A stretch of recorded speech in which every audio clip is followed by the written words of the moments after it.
one day, isang araw nakasama tayo sa mga sosyalin, no? At ito yung mukha natin, medyo laspag na dahil nag-duty tayo at kinuha lang tayo dito. Ayan yung mga kasama natin na pupunta tayo sa Romantic Baboy daw dito sa Malaybalay City Hall.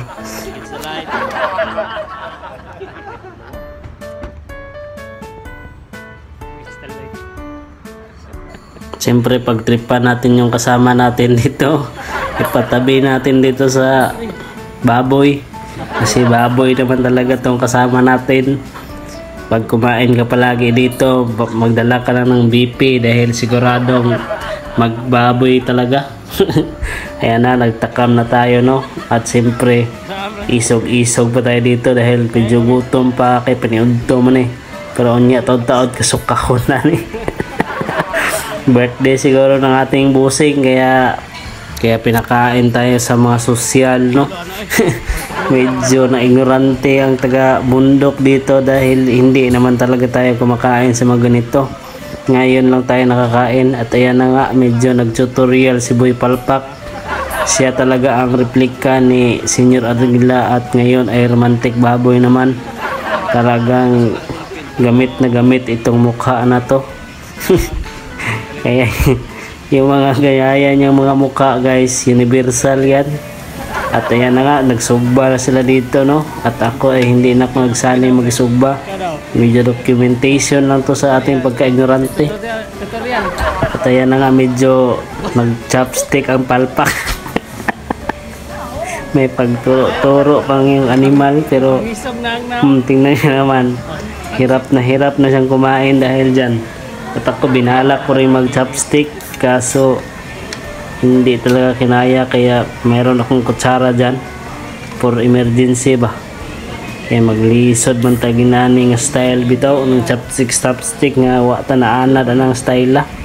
At siya binabali-bali ko na yung karne kay medyo gutom na at laay talaga magulat dito. Maumay na tayo sa amoy, pero yun ang pangit sa ganitong luto-luto, no? Kasi pag ikaw nagluto, maamoy mo yung luto mo, hindi ka naganahan kumain. So tingnan nyo naman yan ako. Hindi pa sila nagsimula kumain, ako nagsimula na kaagad kasi medyo matakaw tayo at bihira lang tayo makatilaw ng mga ganito ba. Ipagpaliban nyo na yung aking pagmual-mual dito kay patay gutom, magiging taginani na wa magiging kasuway. So sila nag-rice, ako dito nag-rice ako kay siyempre hindi man tayo pwede magkain ng walang rice, kaya naanad man tayo ng may rice yun. Dili mangita mabuhi og way rice, saksak ng sabak ng mataluto. Tingnan nyo yung magpagkain dito, round 2 na ito, kaya medyo full lang ating tiyan, no? Puno na talaga. Maliit pa naman tayo at maliit lang ating tiyan, pero sige, birada pa rin tayo, no? Dahil minsan lang tayo kumain ng uber talaga tong pagkain na to, guys. Simulat sa pool, ito yung pinaka-uber kong kinain at medyo backfire talaga yung kinaon natin at malapit pa tayong makakuan dito, makaigit. At medyo buwilo tayo kumain dito, no? Kay medyo hadlok tag mahotdan, pero unlimited lagi ni baboy lagi. Di birada gidi yun. Maraming kinikita na mo doon ni kinitanda mo, no? Nga di po ni pagansin ni Commander Aguila.